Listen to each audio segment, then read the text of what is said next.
तो last lecture में हमने velocity of centre of mass discuss कर लिया था।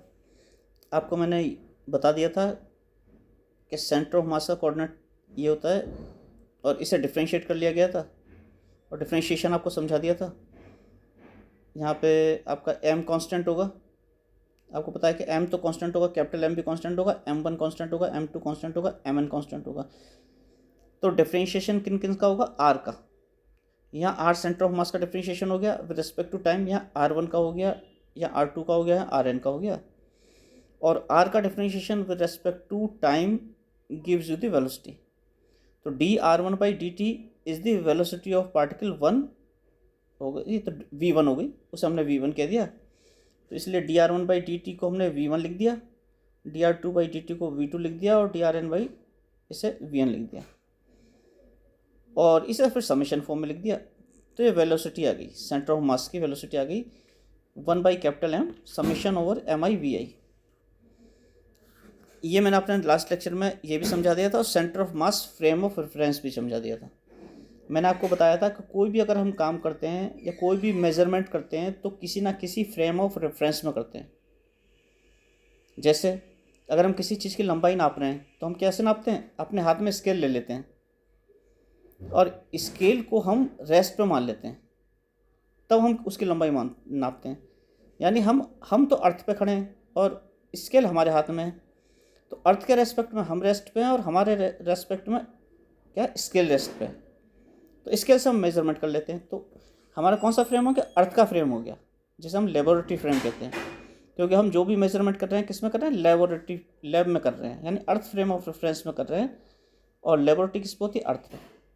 इसका मतलब क्या होगा कि आप कहीं भी अर्थ पे खड़े हैं, फ्रेम ऑफ रेफरेंस मीन्स ये अर्थ पे है, तो आप कहीं भी खड़े हैं, आपको मेजरमेंट करना है, तो कहीं भी जिस पॉइंट पर आप खड़े हैं उसमें एक्स वाई और जेड कोऑर्डिनेट मान लीजिए। कैसे? यहाँ पे चिपके हुए हैं एक्स वाई और जेड कोऑर्डिनेट, एक ऑरिजिन हो गया ओ। जैसे आप अगर सेंटर ऑफ मास फ्रेम के रेस्पेक्ट में, अगर आप frame of reference centre of मास को ले रहे हैं तो आपको क्या करना पड़ेगा? ये कोई बॉडी थी, इसका ये सेंटर ऑफ मास था, इसका सपोज ये सेंटर ऑफ मास था, यहाँ पे ये रहा सेंटर ऑफ मास। तो आप फ्रेम ऑफ रेफरेंस इससे स्टिक मानेंगे, इससे चिपका हुआ, यहाँ एक्स वाई और जेड। अगर इस वस्तु का कोई मोशन होता है और सेंटर ऑफ मास आगे चलता है तो इस फ्रेम भी सेंटर ऑफ मास से चिपका चिपका आगे आगे चलेगा, ये हमेशा सेंटर ऑफ मास पे ही चिपका रहेगा। तो ऐसा फ्रेम, ऐसा कोऑर्डिनेट एक्सिस जो सेंटर ऑफ मास पे ही रहे with the advancement of time, समय की हर वैल्यू के लिए किस पे रहे? सेंटर ऑफ मास पे ही रहे, ऐसा फ्रेम ऑफ रेफरेंस, ऐसा coordinate system, frame of reference coordinate system को ही कहते हैं। तो ऐसा कोऑर्डिनेट सिस्टम जो सेंटर ऑफ मास पे ही रहे, समय चाहे बदलता रहे, समय के साथ वो हटे ना, सेंटर ऑफ मास पे ही स्टिक रहे, उसकी पोजीशन फिक्स रहे, तो उसे सेंटर ऑफ मास फ्रेम कहते हैं। सेंटर ऑफ मास फ्रेम के रेस्पेक्ट में, क्योंकि फ्रेम सेंटर ऑफ मास पे चिपका हुआ है, सेंटर ऑफ मास फ्रेम के रेस्पेक्ट में सेंटर ऑफ मास क्या रहेगा? कांस्टेंट रहेगा, क्योंकि वो चिपका हुआ है उस पर। दोनों में स्पीड क्या होगी? रिलेटिव स्पीड क्या होगी? 0।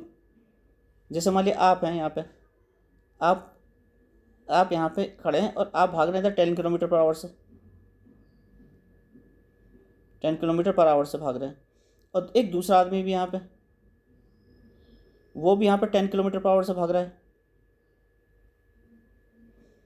तो सपोज ये तो सेंटर ऑफ मास हो गया पहला वाला आदमी, और दूसरा वाला आदमी कोऑर्डिनेट सिस्टम हो गया, मतलब एक्स वाई जेड, ये इसी के ऊपर है। दोनों 10 किलोमीटर पर आवर से भाग रहे हैं, तो दोनों की एक दूसरे के रिलेटिव स्पीड क्या हो जाएगी? 0। दोनों एक दूसरे को हमेशा ऐसा लगेगा, एक दूसरे को देखेंगे हम रेस्ट पे ही हैं, क्योंकि इसकी रेस्पेक्ट में, पहले वाले के रेस्पेक्ट में सेकंड वाले की पोजीशन बदलेगी नहीं, वो हमेशा उसके राइट में है तो हमेशा राइट में ही रहेगा, और जो सेकंड वाला है उसके लेफ्ट में पहला वाला रहेगा, तो वो हमेशा पहला वाला उसके लेफ्ट में ही रहेगा, क्योंकि दोनों कांस्टेंट स्पीड से भाग रहे हैं। अब आगे चलते हैं, यहाँ तक हमने पिछले लेक्चर में डिस्कस कर लिया था। अब motion of centre of mass discuss करते हैं, मोशन ऑफ सेंटर ऑफ मास। और इसमें क्या लेते हैं? सिस्टम ऑफ पार्टिकल्स का तो होता ही है सेंटर ऑफ मास। इस सेंटर ऑफ मास पे अगर हम क्या करें, कोई फोर्स लगा दें, सपोज हमने किसी बॉडी पे फोर्स लगा दी, ये बॉडी थी हमारी कोई, इस पे कोई फोर्स लग गई F, तो इस पर लग गई, तो यहाँ पे था M1 यहाँ पे था M1, यहाँ पे था M2, यहाँ पे था M3, सपोज ऐसे बहुत सारे पार्टिकल थे, M1 M2 M3। तो हर एक पे फोर्स जरूरी नहीं है बराबर लगे, हर एक पे फोर्स अलग अलग लग सकती है। तो हमने क्या माना, हमने माना कि सपोज M1 पार्टिकल पे मास फोर्स F1 लग गई, M2 पे फोर्स F2 लग गई, और Mn पे कितनी लग गई, Fn। और आपको पता है जो पार्टिकल नंबर 1 था जिसका मास M1 था, उसका पोजीशन कोऑर्डिनेट क्या है, यानी पार्टिकल 1, ये पार्टिकल 1 का मास था M1, ये पार्टिकल 2 का मास था M2, ये पार्टिकल nth पार्टिकल का मास है Mn। तो पार्टिकल 1 का पोजीशन कोऑर्डिनेट क्या है, R1, पार्टिकल 2 का पोजीशन कोऑर्डिनेट क्या है, R2, पार्टिकल n का पोजीशन कोऑर्डिनेट क्या है, Rn। और इन पर फोर्सेस कितनी लग रही हैं, F1, F2 और Fn, इन पर फोर्सेस लग रही हैं। तो आप ये देखिए, सेंटर ऑफ मास का पोजीशन कोऑर्डिनेट तो आपको पता ही होता है, इसमें तो कोई डाउट है नहीं। और नीचे वाले जो मासेस का सम है वो पूरी बॉडी का मास हो जाएगा, उसे कैपिटल M कह देते हैं, ये भी आपको बताया जा चुका है। तो M1 + M2 + Mn को हमने कैपिटल M लिख दिया, यहाँ पे ये भी लिख दिया। तो ये टर्म बच गई आपकी। इसका डिफ्रेंशिएशन कर दीजिए जैसे पहले किया था, अभी उससे वेलोसिटी निकाली थी ना इसके सेंटर ऑफ मास की, उसके लिए जैसे डिफ्रेंशिएशन किया था बिल्कुल वैसे ही डिफ्रेंशिएशन कर दिया हमने। तो हमारी ये इक्वेशन आ गई, तो हमारी ये वाली इक्वेशन आ गई, velocity of centre of mass की इक्वेशन आ गई। यहाँ तक हमने पहले भी निकाल चुके हैं। ये velocity of centre of mass हो गई, V1 पार्टिकल 1 की वेलोसिटी हो गई, V2 पार्टिकल 2 की वेलोसिटी हो गई, और Vn nth पार्टिकल की वेलोसिटी हो गई। तो यहाँ तक तुमने निकाल ही लिया था। अब इसे दोबारा डिफ्रेंशिएट कर दीजिए with respect to time. So differentiating this equation again with respect to time, तो आ जाएगा dV, लेफ्ट साइड ये आ गई, इसके करस्पॉन्डिंग आ गया डिफ्रेंशिएशन। 1/m को 1/m ही लिख लिया, M1 कांस्टेंट था बाहर ले लिया, V1 वेरिएबल है तो V1 का डिफ्रेंशिएशन होगा dV1/dt, M2 कांस्टेंट है बाहर ले लिया, V2 का डिफ्रेंशिएशन होगा dV2/dt, Mn को बाहर ले लिया और Vn का डिफ्रेंशिएशन होगा dVn/dt। ये सारे डिफ्रेंशिएशन हो गए। और dV/dt का क्या मतलब होता है, अगर हम लिख रहे हैं कहीं पे dV/dt, हम लिखते हैं dV/dt, या हम लिख रहे हैं इसे, या एक ही बात है, हम कहें d/dt ऑफ v। इसका मतलब होता है कि dt समय में वेलोसिटी में कितना चेंज आया, dv। The change in velocity in dt time is dv। वेग परिवर्तन कितना हुआ, dt समय में वेग परिवर्तन कितना हुआ, dv। तो rate of change of velocity कितनी, वेग परिवर्तन की दर कितनी हो गई, वेग परिवर्तन की दर यानी rate of change of velocity हो गई dV/dt। और आपको पता है वेग परिवर्तन की दर यानी कि rate of change of velocity acceleration कहलाती है a। तो यही फॉर्मूला हम यूज़ कर रहे हैं।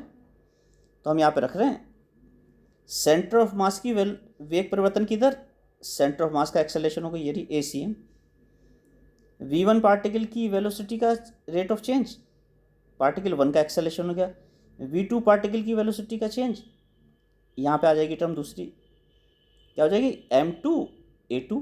इसी तरह से लास्ट वाले पार्टिकल का एक्सेलरेशन ही आ गया। इसके बाद ये पेज थोड़ा सा फोटो अच्छी नहीं आई थी तो मैंने ये पेज आपको अगेन भेज रखा है, दोबारा उसे वापस चलते हैं पेज पे, देख लेते हैं आगे। ये पेज मैंने भेजा था आपको, कहाँ चला गया पेज, हाँ ये होगा, मैंने लिखा भी था इस फाइल में पेज नंबर 25 ख़राब आया है इसलिए दोबारा भेज रहा हूँ ना। तो इस पेज को खोल लेते हैं फिर। यहाँ पे आपका क्या हो गया, a centre of mass, centre of mass का एक्सेलरेशन हो गया, A1 पार्टिकल 1 का एक्सेलरेशन होगा एटसेट्रा। लेकिन M1 A1 from Newton second law क्या होती है, M1 A1 होती है force acting on particle 1। M1 is the mass of particle 1, A1 is the acceleration of particle 1। तो द्रव्यमान गुणा त्वरण क्या, बल देगा, नहीं force equal to mass into acceleration. ये क्योंकि पार्टिकल 1 के लिए है इसलिए इसका प्रोडक्ट जो आएगा पार्टिकल 1 पे लगने वाली फोर्स आएगा। तो हमने M1 A1 को क्या कह दिया, F1, M2 A2 को F2 और Mn Fn को क्या कह दिया, Fn। लेफ्ट साइड में क्या था, MACM। तो आपका आ गया, ये आ गया MACM इक्वल टू दिस। और F1 plus F2 plus F3 plus Fn क्या है? ये सारे पार्टिकल्स पे लगने वाले बल का क्या है? समेशन है। पार्टिकल 1 पे लगने वाली फोर्स प्लस पार्टिकल 2 पे लगने वाली फोर्स प्लस पार्टिकल 3 पे लगने वाली force plus plus plus plus plus plus last particle n पे लगने वाली फोर्स, तो वो तो एक्सटर्नल फोर्स के बराबर होगी। इनका सब क्या होगा? External force. तो इसकी जगह पे एफ एक्स टी रख दिया, तो आपका आ गया M A centre of mass is equal to F external. External माने बाह्य, तो बाह्य बल हो गया। एक्सटर्नल फोर्स मीन्स बाह्य बल, तो ये हो गया। तो आपको इससे पता लग रहा है कि जो मास है, ये चीज़ वैसे हम पहले भी समझा चुका हूँ, जो मास है पार्टिकल, जो पूरी बॉडी का जो मास है, अगर उसे सेंटर ऑफ मास के एक्सेलरेशन से मल्टीप्लाई कर दें तो उस वस्तु पर लगने वाला बल आ जाता है। दोबारा सुनिए, क्या कह रहे हैं हम? वस्तु के टोटल मास, वस्तु का पे लगने वाले टोटल बल में एक रिलेशन है। कैसे? टोटल मास, कुल द्रव्यमान उस वस्तु का, multiplied by centre of mass का एक्सेलरेशन इनटू एफ एक्सटर्नल। लेकिन न्यूटन सेकंड लॉ से आपको सीधा ही सीधा पता है कि F is equal to M A, ये पता है आपको एम ए। तो ये एफ, तो एफ एक्सटर्नल हो गया, एम भी ये वाला हो गया, एक ही जगह पे ए सेंटर ऑफ मास आ गया। यानी किसी बिंदु पे अगर कोई, किसी बिंदु का मास अगर एम है, कैपिटल एम है, और उस पर फोर्स हम एफ लगाते हैं, तो उसमें एक्सेलरेशन कितना प्रोड्यूस होगा? ए। यही दे रहा है उस वस्तु के लिए उसका टोटल मास को जब सेंटर ऑफ मास के एक्सेलरेशन से मल्टीप्लाई कर रहे हैं तो टोटल फोर्स मिल रही है। इसका मतलब सेंटर ऑफ मास इस तरह से बिहेव कर रहा है जैसे कि उस पे वस्तु का टोटल मास केंद्रित हो, as if the whole of the mass of the body is concentrated at it। तो सेंटर ऑफ मास का जो मोशन है m इंटू ए सी एम, वो क्या दे रहा है? पूरी वस्तु को रिप्रेजेंट कर रहा है, पूरे सिस्टम को रिप्रेजेंट कर रहा है। इसीलिए यहाँ पे लिख दिया है centre of mass of a system of particles moves as if all of this mass of the system were concentrated at it and the external forces were applied on it। ठीक है, अब आते हैं रोल ऑफ इंटरनल फोर्सेस का। आपको पता है internal forces क्या होती है? पार्टिकल्स की जीरो होती है वैसे, क्योंकि जो इंटरनल फोर्स होगी, यहाँ पार्टिकल 1 है, यहाँ पे सपोज 2 पार्टिकल है, यहाँ पे 3 पार्टिकल है, यहाँ पे 4th पार्टिकल है, यहाँ पे सपोज 5th पार्टिकल है। तो 1 2 पे जितनी फोर्स लगाएगा, 1 2 पे जितनी फोर्स लगा रहा है उतने 2 1 पे लगाएगा, 2 3 पे जितनी फोर्स लगाएगा उतना ही 3 2 पे लगाएगा, 2 4 पे जितनी फोर्स लगाएगा उतना ही 4 2 पे लगाएगा, 3 4 जिस पे फोर्स लगाएगा उतना ही 3 4 लगाएगा। ऐसे सारे कॉम्बिनेशन बन जाएंगे, सब इक्वल एंड अपोजिट फोर्स लगाएंगे। समझ गए? तो सारी फोर्सेस म्यूचुअली क्या कर देती हैं? कैंसिल कर देते हैं एक दूसरे को।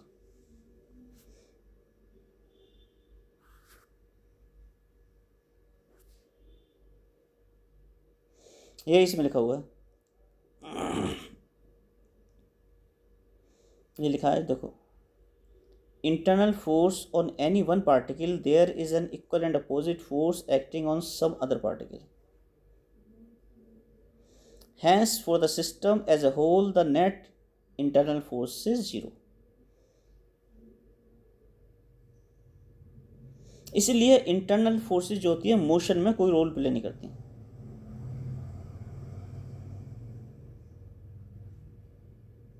ये वैसे ही दे रखा है इन्होंने, if f external is zero, F external zero होगा तो एफ एक्सटर्नल क्या था? M into A C M,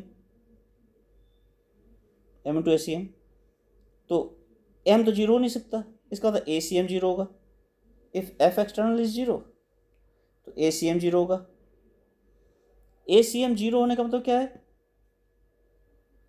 centre of mass का एक्सेलरेशन जीरो होने का मतलब क्या है? D V of centre of mass divided by D T जो था ए सी एम था, ये था। तो ए सी एम अगर जीरो है इसका मतलब वी सी एम कॉन्स्टेंट होगा। क्योंकि किसी कांस्टेंट का डिफरेंशिएशन ही जीरो होता है। कांस्टेंट क्वांटिटी का डिफरेंशिएशन क्या होता है? जीरो। इसका मतलब VCM क्या होगा? जीरो होगा। यानी कि VCM जीरो होगा का मतलब centre of mass of the system remains constant, the velocity of the centre of mass of the system remains constant. अब आता है linear momentum of the particles. आपको मोमेंटम पता ही है, रेखीय संवेग। लीनियर मोमेंटम माने रेखीय संवेग। जनरली अगर हम केवल मोमेंटम वर्ड यूज़ करते हैं तो हमें पता होता है कि ये लीनियर मोमेंटम ही है, अनलेस और अदरवाइज जब तक हम एंगुलर मोमेंटम वर्ड ना लगाएं। तो linear momentum means generally momentum कहते हैं। तो P=mv होता है, या पढ़ लेना। और बहुत सारे अगर पार्टिकल हो तो लीनियर मोमेंटम क्या हो जाएगा? सबका सम हो जाएगा। टोटल लीनियर मोमेंटम क्या हो जाएगा? Momentum of one particle plus momentum of second particle plus momentum of third particle plus momentum of nth particle. अब फिर वापस आते हैं बेटे इसमें। ये पेज वो था ना जो ख़राब था पेज, तो उसे मैंने दोबारा से खोला था, उस ख़राब वाले पेज को फ़ोटो दोबारा भेजी थी, यहाँ तक है। अब आते हैं इसमें। तो अभी हमने क्या लिख दिया था? अभी हमने लिख दिया था P=, थोड़ा एनलार्ज कर लेते हैं इस पेज को, इस पेज को थोड़ा एनलार्ज कर लेते हैं। अभी तक हमने क्या लिखा था? अभी हमने लिखा था P=P1 plus P2 plus plus plus plus plus Pn। P1 की वैल्यू क्या है? m1v1, P2 की m2v2 mn/vn, ये लिख दिया यहाँ पे। तो समेशन ओवर i mi/vi हो गया। और हमें पता है summation over mi/vi m into v centre of मास होता है। पहले पेज पे देख लीजिए, एक क्वेश्चन आई थी अभी,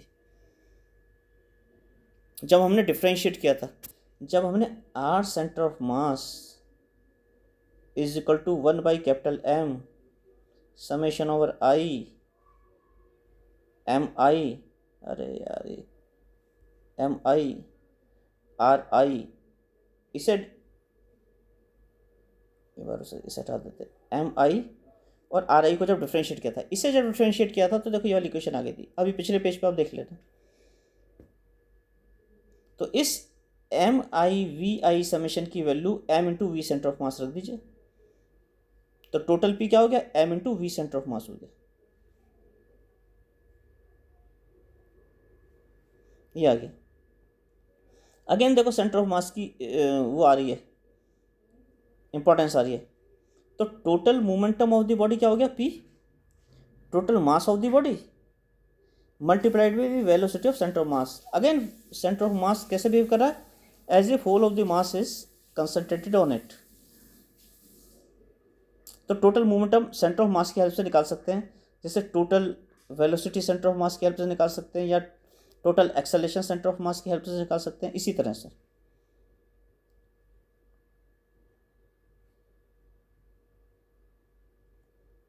ये तो खैर कॉमन सी बात है। अगर P कांस्टेंट होगा तो सेंटर ऑफ मास भी कांस्टेंट होगा, क्योंकि P=v सेंटर, P= क्या था? P=m into V centre of mass था। If P is constant, m तो कांस्टेंट है ही, तो v सेंटर ऑफ मास भी कांस्टेंट होगा, because v centre of mass = P/m। तो total mass of the body तो कांस्टेंट है ही, अगर उसका मोमेंटम भी कांस्टेंट हो जाता है तो v सेंटर ऑफ मास भी कांस्टेंट हो जाएगा।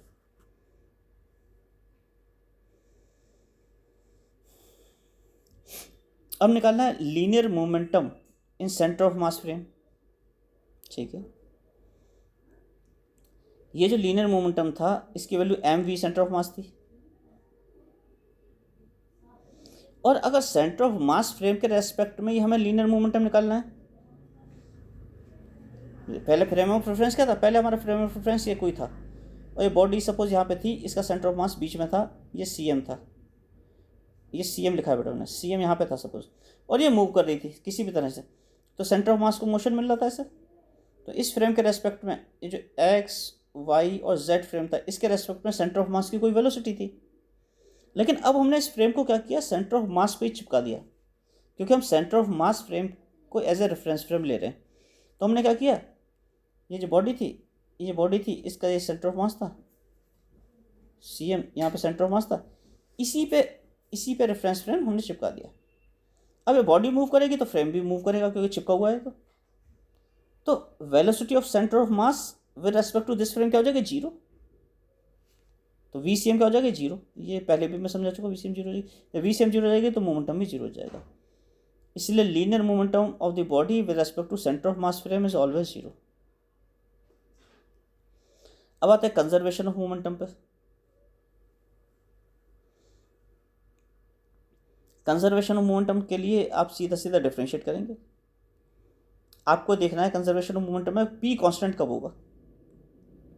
तो पी कांस्टेंट कब होगा, इसके लिए इसे डिफरेंशिएट कर दीजिए। इसे डिफरेंशिएट करेंगे तो D P by D T term आ जाएगी। और डी पी बाई डी टी कब जीरो होगी, किस कंडीशन में जीरो होगी। D P by D T अगर D P by D T zero हो गई तो किसी चीज़ का भी डिफरेंशिएशन जीरो कब होता है, जब वो कांस्टेंट होती है। तो अगर D P by D T zero हो जाए तो पी कांस्टेंट होगा, तो कंजर्व हो जाएगा पी। हमें ये देखना है कि D P by D T zero कब होगा। तो D P by D T zero कब होगा, इसके लिए P is equal to M V centre of mass, ये हम पहले निकाल चुके हैं, प्रूव कर चुके हैं अभी।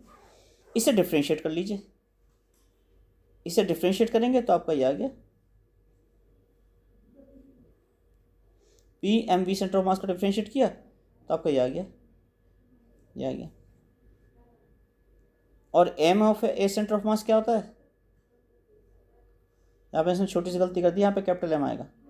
ये स्मॉल एम की जगह आप क्या लिख देंगे, कैपिटल एम लिखेंगे। यहाँ पे M into S centre, capital M आएगा बेटा, यहाँ पे कैपिटल एम तो आ गया। और M S centre of mass आपको पता है एफ एक्सटर्नल होता है, ये भी अभी ऊपर देख चुके हैं। तो D P by D T F external हो गया। और डी P by D T zero कब होगा, यानी कि पी कंजर्व्ड कब होगा, यानी पी कांस्टेंट कब होगा, जब एफ एक्सटर्नल जीरो होगा। इसलिए वस्तु पर लगने वाली अगर एक्सटर्नल फोर्स का वेक्टर सम जीरो है, वेक्टर सम क्या है, एफ एक्सटर्नल, ये क्या है, vector sum of all the forces, external forces, सभी लगने वाले वस्तु पर लगने वाले सभी बाह्य बलों का क्या सदिश योग अगर जीरो होगा, यानी वेक्टर सम जीरो होगा, तो D P by D T क्या होगा, जीरो होगा। If f external is zero, d P by D T is zero, then p will be constant. तो कंजर्वेशन ऑफ लीनियर मोमेंटम हो गया। इसने एग्जाम्पल दे रखे हैं, पढ़ लीजिएगा कि मोमेंटम, इसे थोड़ा छोटा कर लेते हैं, मोमेंटम कब कांस्टेंट होगा। एंगुलर वेलोसिटी पे आ जाते हैं। Angular velocity means linear velocity means, linear velocity का मतलब होता है अगर कोई लीनियर डिस्टेंस चलता है, यह लीनियर डिस्टेंस,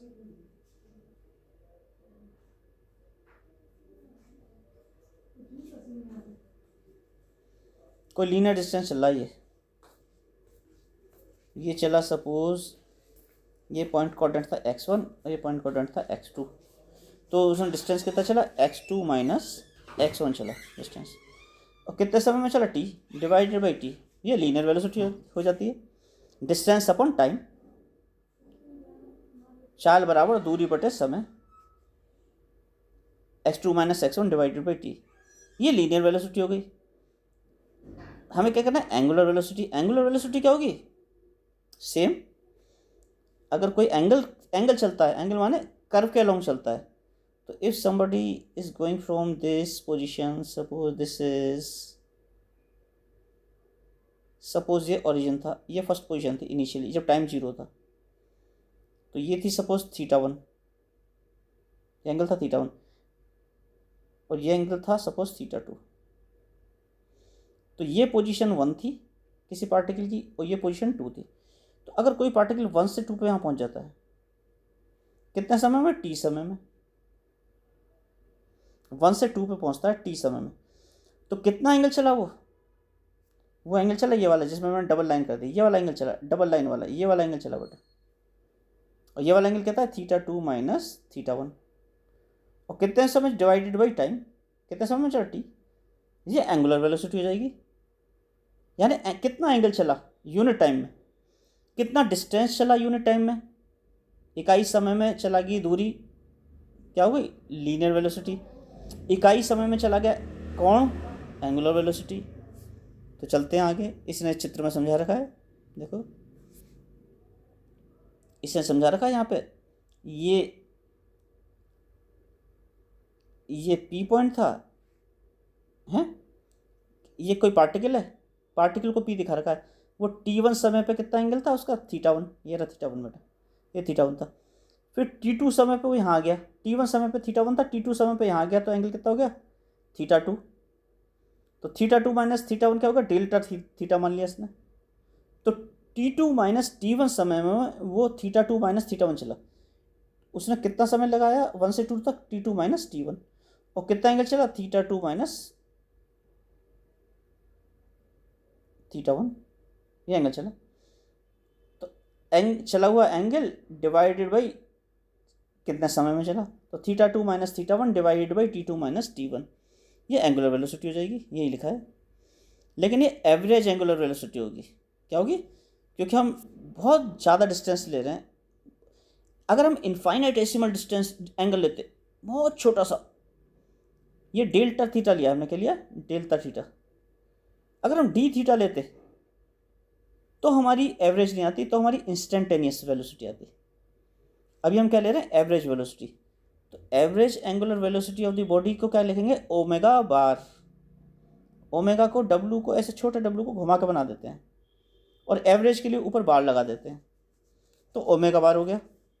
तो θ2 माइनस θ1 चल रहा है, T2 माइनस T1 समय में, θ2 माइनस θ1 को डेल्टा थीटा कह दिया और T2 माइनस T1 को डेल्टा टी कह दिया। तो एवरेज एंगुलर वेलोसिटी हो गई delta theta divided by delta T. और मैं आपको पहले बता चुका हूँ कि डेल्टा को उसमें कन्वर्ट किया जा सकता है, जब मैंने कहा था डेल्टा थीटा और डेल्टा टी, इन्हें किस में कन्वर्ट कर सकते हैं, D theta by D T में। इसे कन्वर्ट किया जा सकता है कैसे, लिमिट लगा के। ये बहुत छोटे समय के लिए होता है, इनफाइनाइटेसिमल टाइम, इनफाइनाइटेसिमल एंगल। तो हम क्या कर सकते हैं, हम लिख देंगे limit delta T tending to zero, मतलब ऐसी लिमिट जिसमें डेल्टा टी बहुत छोटा हो, तो उस समय delta theta divided by delta T की वैल्यू जो होगी वो D theta by D t लिख सकते हैं, ये लिख सकता है। तो इसमें लिमिट लगानी पड़ेगी, क्योंकि आप limit delta T tending to zero delta theta by delta t ऐसे लिख देते हैं। तो यहाँ पे ये लिख दिया इन्होंने, ये देखो यहाँ लिख दिया limit delta T tending to zero delta theta by delta T. ये जैसी limit delta T tending to zero लगाई तो बहुत छोटी क्वांटिटी हो गई, बहुत इनफाइनाइटेसिमल टाइम हो गया, तो तब आपकी इंस्टेंटेनियस वेलोसिटी आ गई उसी क्षण पे, तत्कालिक वेलोसिटी, तत्कालिक क्षणिक वेलोसिटी उस क्षण पे कितनी हो गई, ओमेगा। अब देखो बार हटा दिया यहाँ पे हमने, पहले हमने बार लगा रखा था यहाँ पे और अब बार हटा दिया ना, instantaneous angular velocity, instantaneous angular velocity आगे D theta by D T, ऐसे रिप्रेजेंट करते हैं। तो हो गई एंगुलर वेलोसिटी। अब आते हैं एंगुलर एक्सेलेरेशन। जैसे लीनियर वेलोसिटी को डिफरेंशिएट कर देते हैं with respect to time, linear velocity को टाइम के सापेक्ष क्या कर देते हैं, अवकलित कर देते हैं, तो आपका लीनियर एक्सेलेरेशन आ जाता है। इसी तरह से अगर एंगुलर वेलोसिटी को समय के सापेक्ष अवकलित कर देंगे, यानी टाइम के रेस्पेक्ट में डिफरेंशिएट कर देंगे एंगुलर वेलोसिटी को, तो एंगुलर एक्सेलेरेशन आ जाता है, यानी rate of change of angular velocity. तो एंगुलर एक्सेलेरेशन अगर एवरेज की बात करें, एवरेज एंगुलर एक्सेलेरेशन, तो वही हो जाएगा एवरेज जो वेलोसिटी थी एंगुलर, उसका रेट ऑफ चेंज, यानी एल्फा, एल्फा क्या है, एवरेज एंगुलर एक्सेलेरेशन। तो एवरेज एंगुलर वेलोसिटी का rate of change delta T, delta T समय में चेंज हो रही थी कितनी, डेल्टा ओमेगा बार, वेलोसिटी तो लिख दिया है,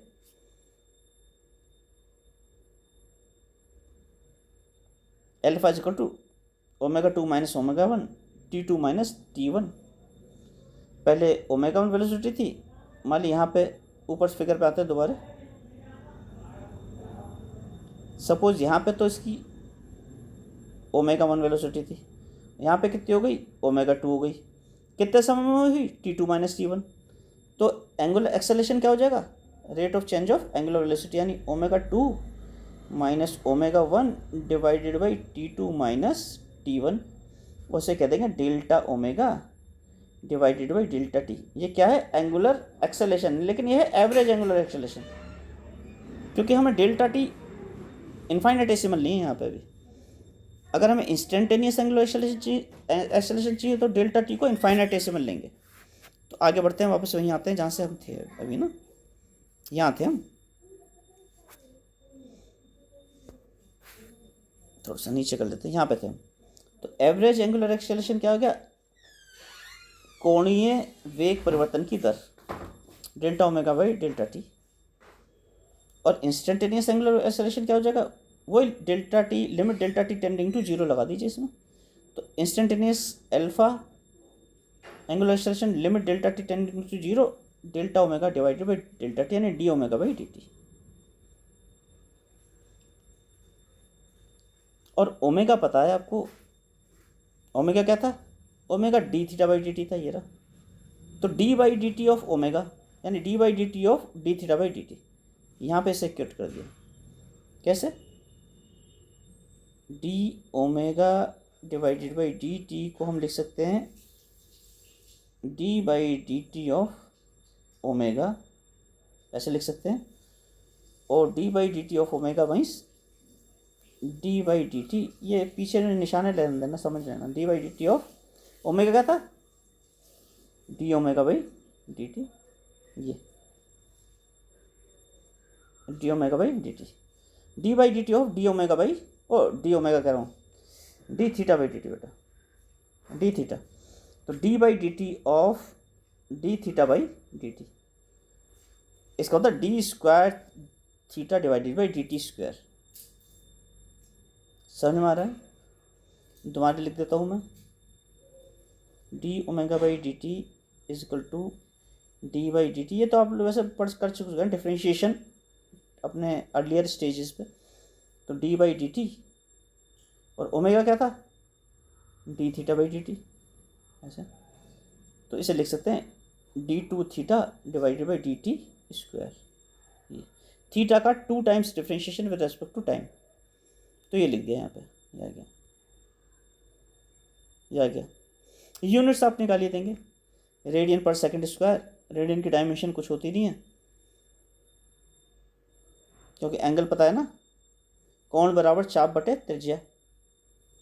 angle is equal to arc upon radius. तो इसकी कोई डायमेंशन नहीं होती, इसलिए डायमेंशन केवल क्या हो जाएगी? टी स्क्वायर की, डी टी स्क्वायर की, टी माइनस टू हो जाएगी यहाँ पे। अब आते हैं, ये जो हमने सर्कुलर मोशन हो रहा है यार, हमारे एंगुलर मोशन हो रहा है, एंगुलर एक्सेलेरेशन है, एंगुलर वेलोसिटी है, इनकी इक्वेशन ऑफ मोशन निकालने के लिए लीनियर वेलोसिटी में आप इक्वेशन निकाल चुके हैं। लीनियर वेलोसिटी में इक्वेशंस क्या थी आपकी? पहली इक्वेशन आपको याद होगा, v is equal to you plus A t. तो इसके इक्विवेलेंट इसमें क्या होता है? Omega is equal to omega zero plus alpha t. देखो v is equal to you plus A t में v फाइनल वेलोसिटी थी, यहाँ पे फाइनल एंगुलर वेलोसिटी हम ओमेगा ले लेते हैं। u इनिशियल एंगुलर वेलोसिटी थी, यहाँ पे इनिशियल एंगुलर वेलोसिटी हम ओमेगा नॉट ले लेते हैं। लीनियर एक्सेलेरेशन a था, एंगुलर एक्सेलेरेशन हम अल्फा ले लेते हैं, और t को सेम t से रिप्रेजेंट करते हैं, t को सेम t से रिप्रेजेंट करते हैं। तो लीनियर और एंगुलर जो फर्स्ट इक्वेशन है वो इस तरह से आप कंपेयर कर सकते हैं। सेकंड इक्वेशन भी आपको याद होगी, सेकंड इक्वेशन होती है s is equal to U T plus half A T square, ये सेकंड इक्वेशन होती है। तो हमारा ये लीनियर डिस्टेंस था s, वहाँ पे एंगुलर डिस्टेंस, एंगुलर डिस्प्लेसमेंट आता है थीटा। u की जगह पे क्या था? Omega zero. t की जगह पे था t, हाफ की जगह पे हाफ ही रहेगा प्लस हाफ। a के स्थान पे क्या जाएगा? अल्फा। t की जगह स्थान पे t। तो सेकंड इक्वेशन क्या हो जाएगी? जो s is equal to U T plus half A T square थी, वो जाएगी theta is equal to omega zero t plus half alpha t square. और थर्ड इक्वेशन थी हमारी v square is equal to u square plus two a s. तो v की जगह पे क्या था? Omega, omega square. u की जगह पे क्या था? Omega zero, omega not square, two का टू, a की जगह पे अल्फा और s की जगह पे थीटा था। तीसरी इक्वेशन हो जाएगी। तो अब हम फर्स्ट इक्वेशन देखते हैं।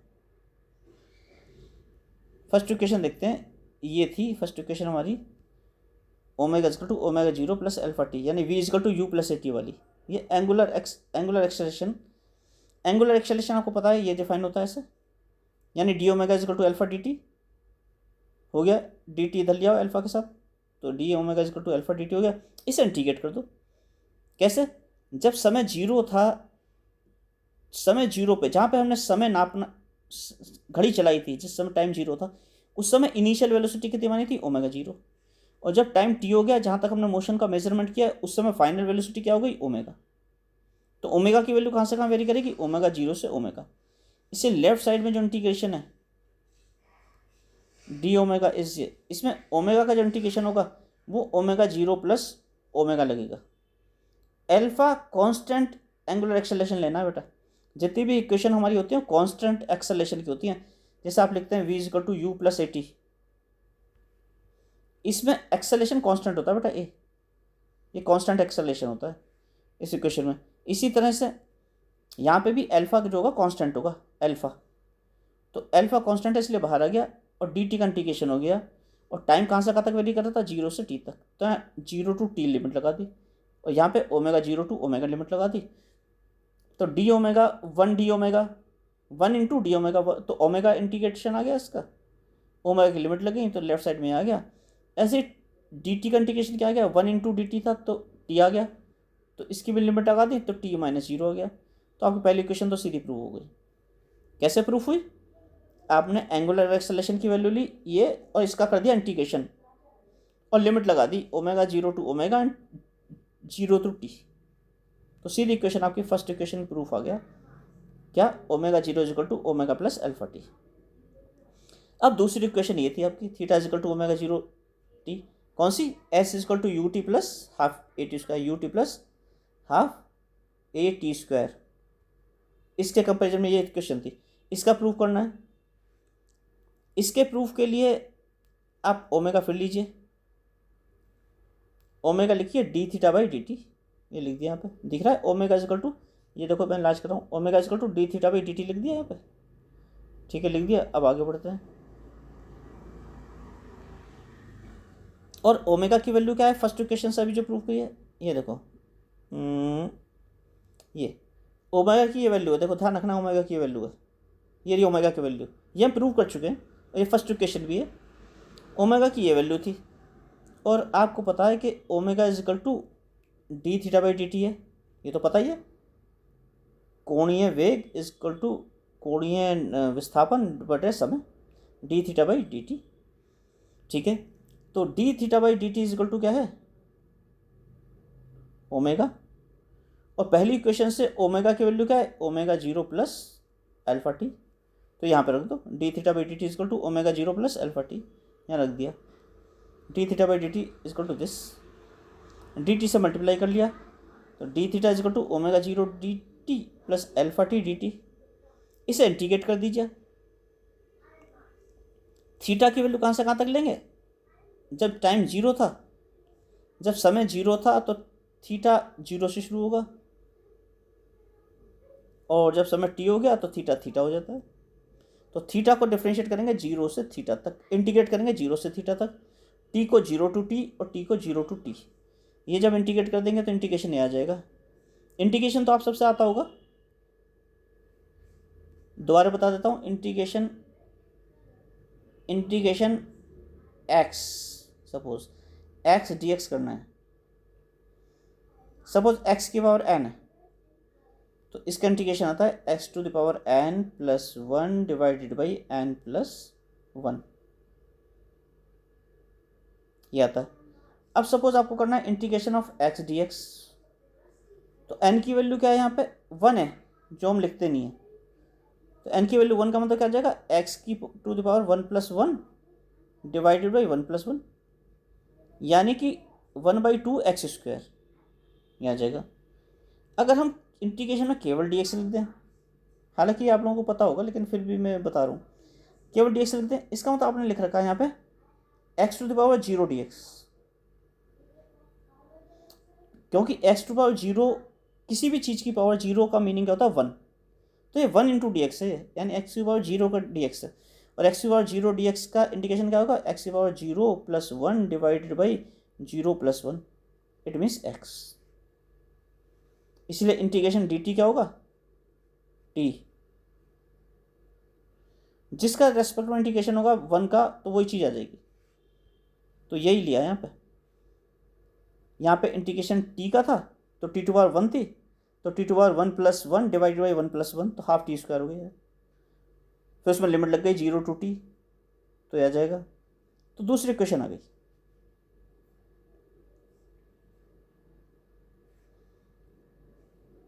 अब आपको थर्ड इक्वेशन फाइंड आउट करनी है। थर्ड इक्वेशन मीन्स कौन सी, ये वाली इक्वेशन फाइंड आउट करनी है। इससे हम फाइंड आउट करेंगे सेकंड इक्वेशन की हेल्प से। तो सेकंड इक्वेशन क्या थी आपकी, सेकंड इक्वेशन ये है आपकी। इसे हमने क्या, देखो थीटा की जगह पे तो थीटा ही रन दिया, ओमेगा नोट पे ओमेगा नोट ही रन दिया, और टी की वैल्यू रख दी। टी की वैल्यू किस इक्वेशन से रखेंगे, जो फर्स्ट इक्वेशन थी। फर्स्ट इक्वेशन आपकी थी omega is equal to omega not plus alpha t, ये थी फर्स्ट इक्वेशन। इससे टी की वैल्यू क्या आएगी, t is equal to omega minus omega not divided by alpha. ये जो टी की वैल्यू है ये आपने सेकंड इक्वेशन में रख दीजिए टी की। तो यहाँ पे टी की वैल्यू ये वाली रख दी, यहाँ पे हाफ रख दिया, ये रख दिया, यहाँ पे अल्फा की जगह एल्फा रख दिया, और टी स्क्वायर की जगह पे अगेन टी की वैल्यू रख दी। जो हमने टी की वैल्यू दिखाई है, ये टी की वैल्यू से रिप्लेसमेंट कर दिया सारा। और थोड़ा सा मैथमेटिकल मैनिपुलेशन कर लीजिए। यहाँ पे अल्फा एलसीएम लेके यहाँ ले आइए अल्फा को, तो टू अल्फा थीटा हो जाएगा, ये हो जाएगा, ये हो जाएगा। इस स्क्वायर को खोल लीजिए, इस स्क्वायर को जब खोल लेंगे तो ये आ जाएगा, यानी ये। तो थर्ड इक्वेशन का भी आपका प्रूफ हो गया।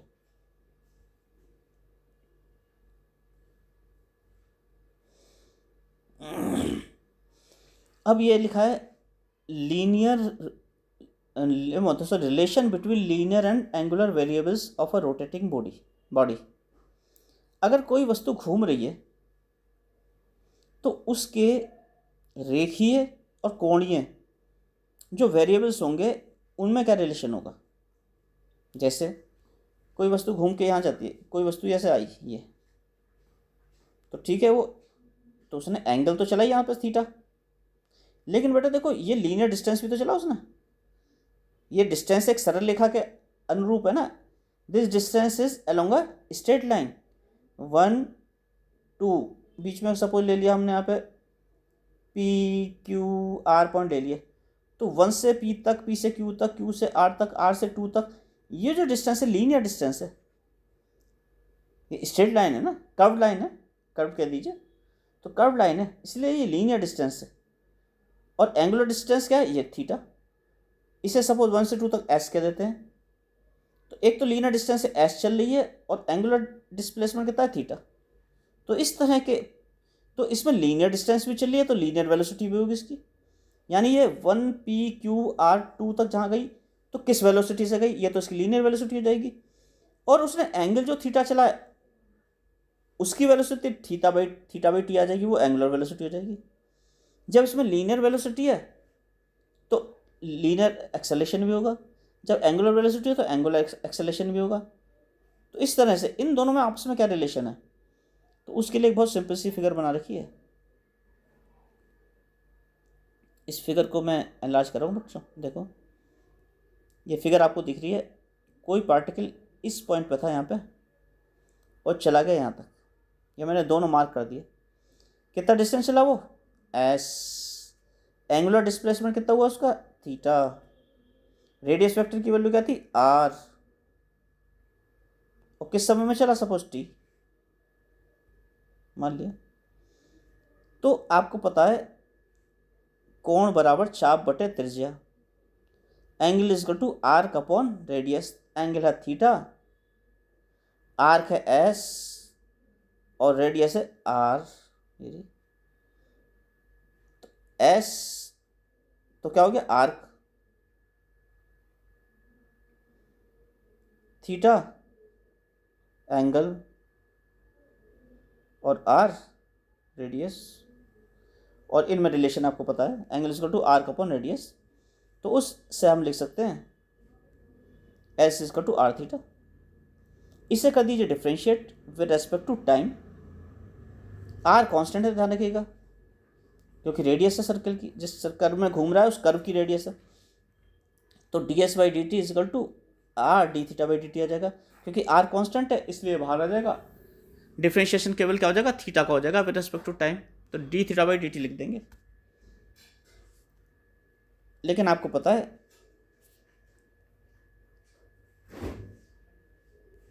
पता है कि d S by D t तो लीनियर डिस्प्लेसमेंट का चेंज हो रहा है with respect to time. D S by D t वो लीनियर वेलोसिटी होती है वी, और d theta by D t angular velocity होती है। तो सीधा आ गया v equal to are omega. ये रिलेशन आ गया लीनियर वेलोसिटी और एंगुलर वेलोसिटी में। ठीक है, V equal to are omega आ गया। इसे डिफ्रेंशिएट कर दो फिर अगेन, तो आप लिख सकते हैं आर कांस्टेंट है, अगेन ये आ जाएगा डिफ्रेंशिएशन। और आपको पता है D v by D t linear acceleration है और d omega by D t angular acceleration है। तो आपका रिलेशन क्या आ जाएगा, ये लीनियर एक्सेलेरेशन और ये एंगुलर एक्सेलेरेशन।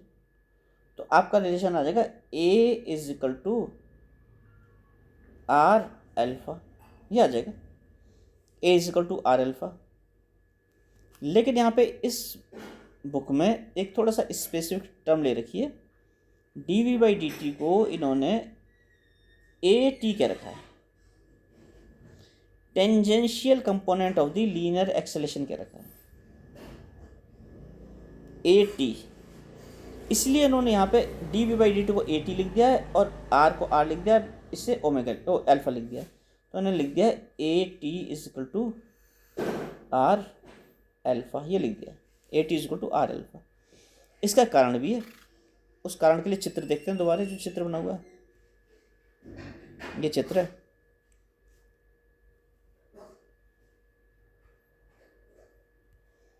इस चित्र में देखो, ये जो पार्टिकल है पी, इस पे दो एक्सेलरेशन काम करेंगे।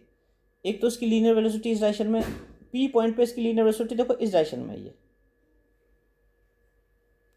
किसी भी कर्व पे, ऐसे कोई कर्व है, पार्टिकल यहाँ पे था, सपोज यहाँ पे था P1 पॉइंट पे, मान लिया ये P1 पॉइंट, तो इसकी वेलोसिटी का डायरेक्शन ये होगा P1 पर टेंजेंट, ये मैंने थोड़ा सा ऐसा है P1 पर टेंजेंट।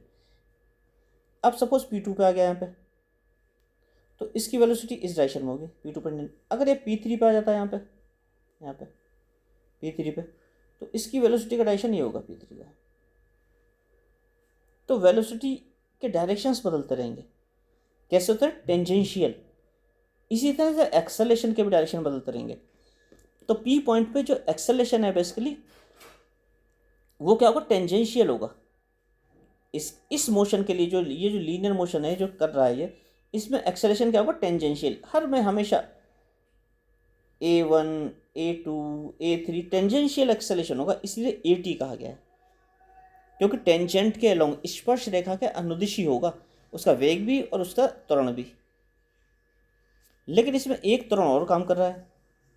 एक त्वरण तो कर रहा है स्पर्श रेखा के अनुदिश, और एक त्वरण कर रहा है केंद्र के अनुदिश। तो जो स्पर्श रेखा का अनुदिश कर रहा है उसे तो टेंजेंशियल एक्सेलरेशन कहते हैं, और जो केंद्र के अनुदिश कर रहा है उसे क्या कहते हैं, सेंट्रीपिटल एक्सेलरेशन। ये सेंट्रीपिटल एक्सेलरेशन है, सेंट्रीपिटल एक्सेलरेशन यानी अभिकेंद्र त्वरण। ये स्पर्शीय त्वरण, स्पर्श रेखा के अनुदिश त्वरण है, और ये अभिकेंद्र त्वरण। ये आगे डिस्कस कर रखा है, आगे बढ़ते हैं। तो यहाँ तो ठीक हो गया, ये आपकी क्वेश्चन आ गई। स्पर्श रेखा का अनुदिश जो त्वरण था, स्पर्श रेखा का अनुदिश उसका मोशन था, तो AT is equal to are alpha आ गया। लेकिन आपको पता है कि एक अभिकेंद्र त्वरण भी होता है, यानी कि सेंट्रीपिटल एक्सेलरेशन, जिसे इन्होंने AR कह दिया है। सेंट्रीपिटल एक्सेलरेशन को AR क्यों कहा है, इसका भी कारण है। अभिकेंद्र त्वरण को AR से रिप्रेजेंट किया है। फिर फिगर देखो, इसका कारण फिगर से क्लियर होगा। सेंट्रीपिटल एक्सेलरेशन यहाँ पे था, अगर इस पॉइंट पे होगा तो सेंट्रीपिटल एक्सेलरेशन ऐसे होगा, इस पॉइंट पे सेंट्रीपिटल एक्सेलरेशन ऐसे होगा, अगर आगे चला जाएगा तो सेंट्रीपिटल एक्सेलरेशन ऐसे होगा। ऐसे होंगे सेंट्रीपिटल अभिकेंद्र त्वरण केंद्र की तरफ, ये जो है रेडियस की तरफ है। जब पॉइंट पी पे था तो रेडियस ऐसे थी, जब इस पॉइंट पे था तो रेडियस ऐसे थी, जब इधर था तो ये रेडियस क्या लोगे, इसलिए इन्हें रेडियल एक्सेलेरेशन भी कहते हैं। अभिकेंद्र त्वरण को रेडियल अलोंग द रेडियस होते हैं, इसलिए इसे क्या कहते हैं, a r, r for radius यानी रेडियल। तो ए आर माने रेडियल एक्सेलेरेशन यानी अभिकेंद्र त्वरण। तो इसलिए अभिकेंद्र त्वरण को क्या कहा गया है, रेडियल एक्सेलेरेशन। तो अब नीचे आते हैं, इसने कह दिया कि लेकिन ए आर भी होता है अभिकेंद्र त्वरण, और आपको पता है अभिकेंद्र त्वरण जो होता है वी स्क्वायर बाई आर होता है, और वी आप प्रूव कर चुके हैं आर ओमेगा होता है, v is equal to are omega भी अभी हमने प्रूव किया है आर ओमेगा, तो v square is equal to r square omega square हो जाएगा। तो रेडियल एक्सेलेरेशन क्या हो गया, आर ओमेगा स्क्वायर। ठीक है, अब आपके पास क्या हो गया, आपका ऐसे कर्व में कोई कर्व में ऐसे गति कर रहा था, हैं, यहाँ सेंटर था, सपोज यहाँ पे सेंटर था, तो इस पे सपोज वो यहाँ है इस पॉइंट पे, तो इस पॉइंट पे इसका वेलोसिटी तो इस डायरेक्शन में है, यानी ए टी टेंजेंशियल एक्सेलेरेशन इस डायरेक्शन में है, और उसका रेडियल एक्सेलेरेशन इधर है ए आर, तो उनका रिजल्टेंट क्या होगा, यानी टोटल एक्सेलेरेशन क्या होगा, रिजल्टेंट एक्सेलेरेशन। एक वेक्टर है ये, इस पॉइंट से पॉइंट पी पे अगर कोई वस्तु है तो पी पे एक तो एक्सेलेरेशन ये लग रहा है, एक एक्सेलेरेशन ये लग रहा है इधर की तरफ, दोनों एक दूसरे के परपेंडिकुलर हैं, तो रिजल्टेंट तो कहाँ बीच में होगा कहीं यहाँ पे। कैसे निकालते हैं, इसके पैरेलल एक लाइन यहाँ खींच दो, किसके, ए टी के पैरेलल लाइन यहाँ खींच दो, और ए आर के पैरेलल लाइन यहाँ खींच दो, ये दोनों जहाँ मिलेंगी उससे इसे मिला लो। ये मैं दोबारा बना देता हूँ, थोड़ा कन्फ्यूजन हो गया वो, तो एक इसी चित्र में दिखा देते हैं आपको ना, इसी चित्र में दिखा देते हैं तो थोड़ा अच्छा लगेगा। इसमें बना भी है, जैसे पॉइंट पी पे कोई वस्तु थी, पी पे, तो इसमें ए टी तो ऐसे लग रहा है टेंजेंशियल एक्सेलेरेशन, और अभिकेंद्र त्वरण ऐसे लग रहा है, तो ये यहाँ पे और ये यहाँ पे, रिजल्टेंट कैसे निकालोगे, वेक्टर्स का एडिशन करना है, तो वेक्टर्स का एडिशन करना है, ए टी वेक्टर ऐसे था और ए आर ऐसे था, वेक्टर्स का तुम्हें करना एडिशन, तो पहले तो ए टी वेक्टर बना लो, ये बना लिया तुमने ए टी, और इसके हेड से जुड़ते हुए ए आर बना लो, ये क्या ए आर, और ए टी की टेल को यानी पूंछ को ए आर के हेड से जोड़ दो, ये आ गया, तो इनका रिजल्टेंट आ जाएगा, ये आ गया ए रिजल्टेंट। ऐसे निकाल रखा है देखो, ए टी के हेड से और यहाँ पे ए आर ये जोड़ दिया ऊपर, और यहाँ पे फाइनल रिजल्टेंट ये आ गया, ये रिजल्टेंट आ गया। कैसा आ गया रिजल्ट, दोबारा बना देते हैं, ये ए टी था, यहाँ पे ए आर बना दिया, ऊपर ए आर बना दिया, ए आर नीचे था ना उसे ऊपर बना दिया उसके हेड पे, तो रिजल्टेंट आ जाएगा। त्रिभुज का वेक्टर एडिशन का ट्राइंगल का लॉ लगा दिया, तो रिजल्टेंट आ जाएगा ए, और रिजल्टेंट ए आपको पता है इन दोनों का सम आएगा, और पाइथागोरस थ्योरम से आप लिख सकते हैं, मैग्नीट्यूड की अगर बात करें आप लिखेंगे A is equal to A T plus A R, ये त्रिभुज का नियम हो गया वेक्टर एडिशन का। और अगर इनका मैग्नीट्यूड निकालना है, परिमाण निकालना है, तो सीधा सीधा पाइथागोरस थ्योरम से स्क्वायर करके ऐड कर दीजिए, क्योंकि राइट एंगल ट्राइंगल बनना है, राइट एंगल ट्राइंगल बनना, तो ये आ जाएगा। तो रिजल्टेंट क्या आ गया, मैग्नीट्यूड आ गया।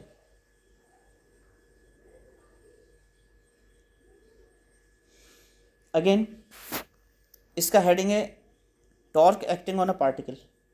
टॉर्क माने होता है बल आघूर्ण, किसी कण पे कार्य करने वाला बल आघूर्ण। आपको पता है tau is equal to are cross f होता है। इस फिगर में देख लीजिए, इन्होंने एक्स वाई जेड एक्सिस बना रखे हैं, ये एक्स एक्सिस है, ये थोड़ी टेढ़ी आ गई है मेरा फोटो लेने की वजह से, और ये क्या बना रखा, वाई एक्सिस बना रखा, और ये ऊपर का बना रखा जेड एक्सिस। यहाँ पे कोई पॉइंट है पी पे, उसका पोजीशन कोऑर्डिनेट क्या है आर, ये पोजीशन कोऑर्डिनेट आर है, और उस पर कोई फोर्स लग रही है एफ। कैसे, पोजीशन कोऑर्डिनेट ये था, ये पॉइंट पी है और इस पर कोई फोर्स लग रही है एफ, ये लग रही है, ऐसे चित्र बना हुआ है यहाँ पे। ये है आर और ये है एफ। आपको निकालना है आर क्रॉस एफ।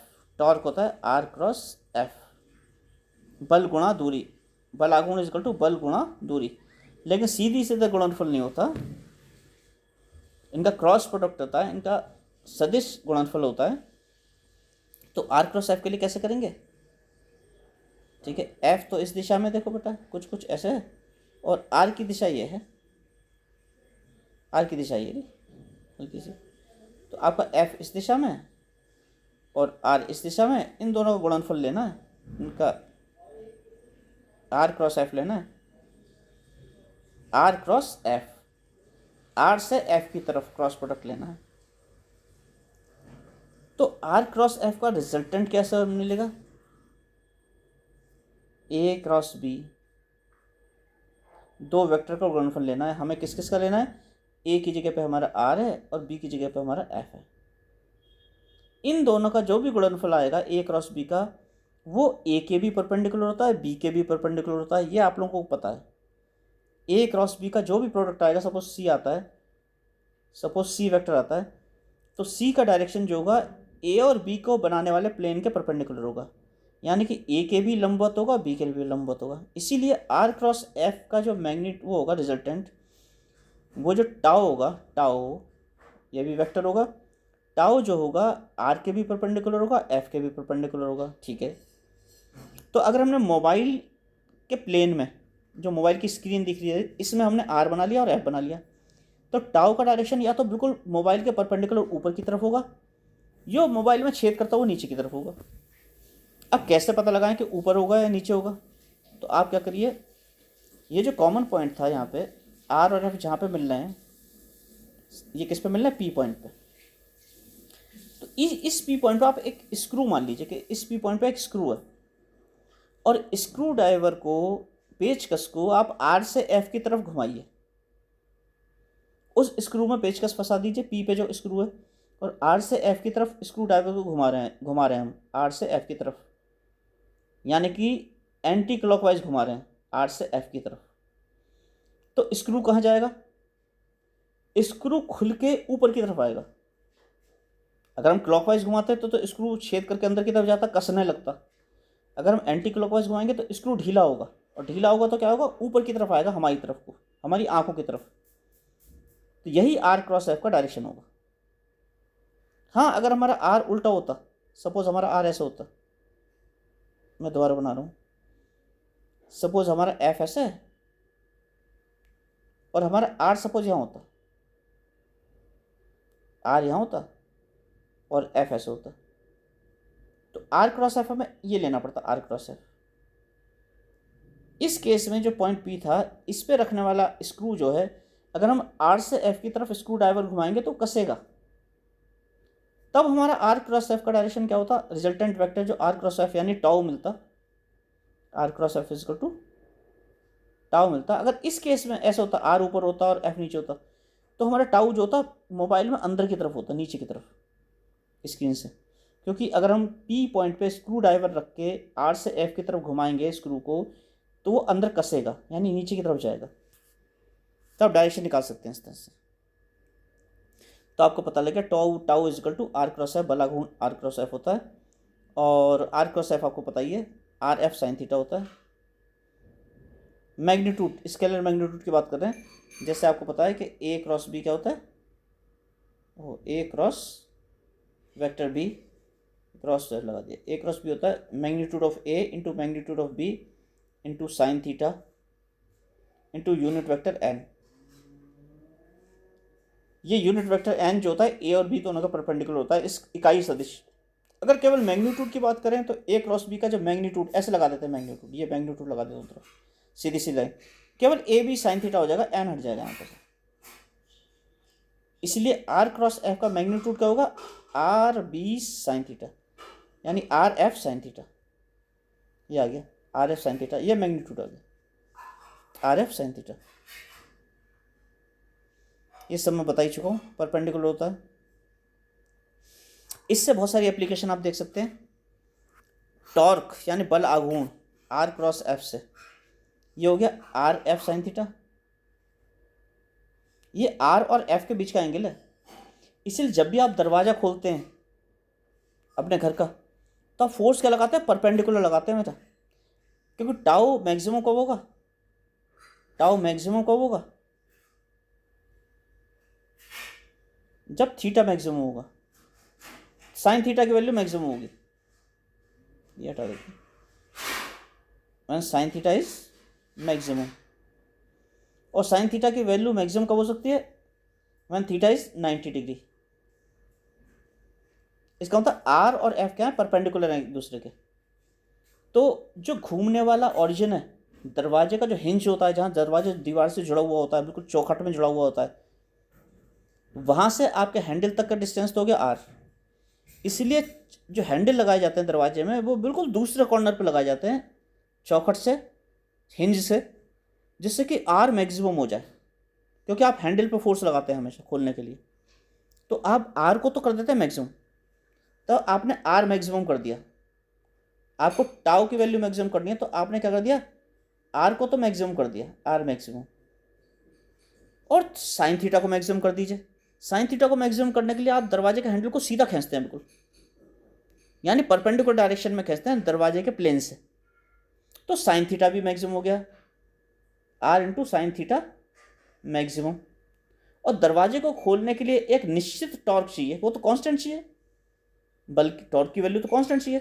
तो आपने आर भी मैक्सिमम कर दिया, साइन थीटा भी मैक्सिमम कर दिया, इसलिए एफ मिनिमम हो जाएगा, क्योंकि r into sine theta into f का प्रोडक्ट जो आता है वही टाउ आता है। और टाई की वैल्यू फिक्स है, किसी दरवाजे को खोलने के लिए बल आघूर्ण की वैल्यू फिक्स है, इसलिए आर मैक्सिमम पहली से होता है, क्योंकि कुंडा बिल्कुल दूर पे लगा होता है, दूसरे कोने पे लगा होता है, तो आर को तो मैक्सिमम पहली कर देते हैं वो लोग, दरवाजा बनाने वाले आर मैक्सिमम कर देते हैं।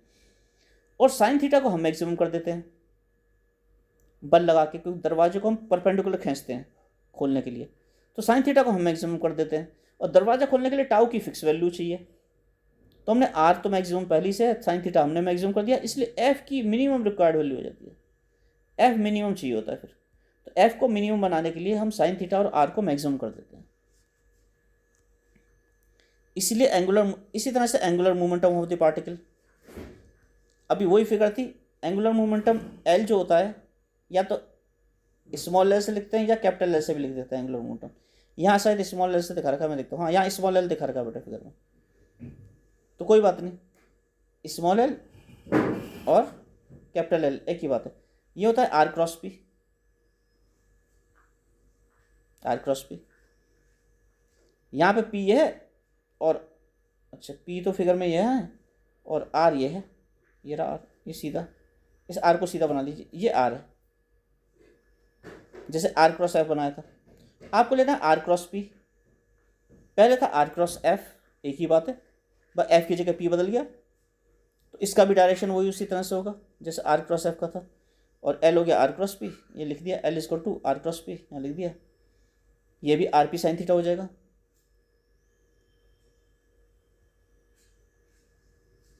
ये भी आप देख लीजिएगा क्या लिखा हुआ है, ये भी एक स्पेशल कंडीशन से लगा रखी है कि एंगुलर मोमेंटम जीरो कब होगा? जब आर जीरो हो जाएगा। एंगुलर सी ना इस तरह से ये पढ़ लीजिएगा, कोई खास बात नहीं लिखी।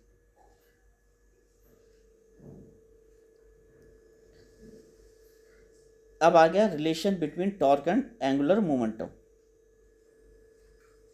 Torque and angular momentum. तो इस रिलेशन के लिए आप सिंपल सा एक्सप्रेशन ले लीजिए। आपको पता है कि एल इजकल टू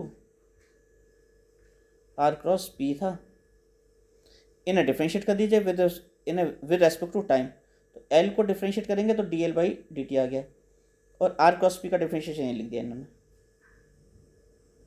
तो ए क्रॉस बी का डिफ्रेंशिएशन आपको पता है, यहाँ पे देखो differentiation of A cross B है, दो वेक्टर हैं ए, ये suppose this is a vector and this is b vector, दो वेक्टर का डिफ्रेंशिएशन है।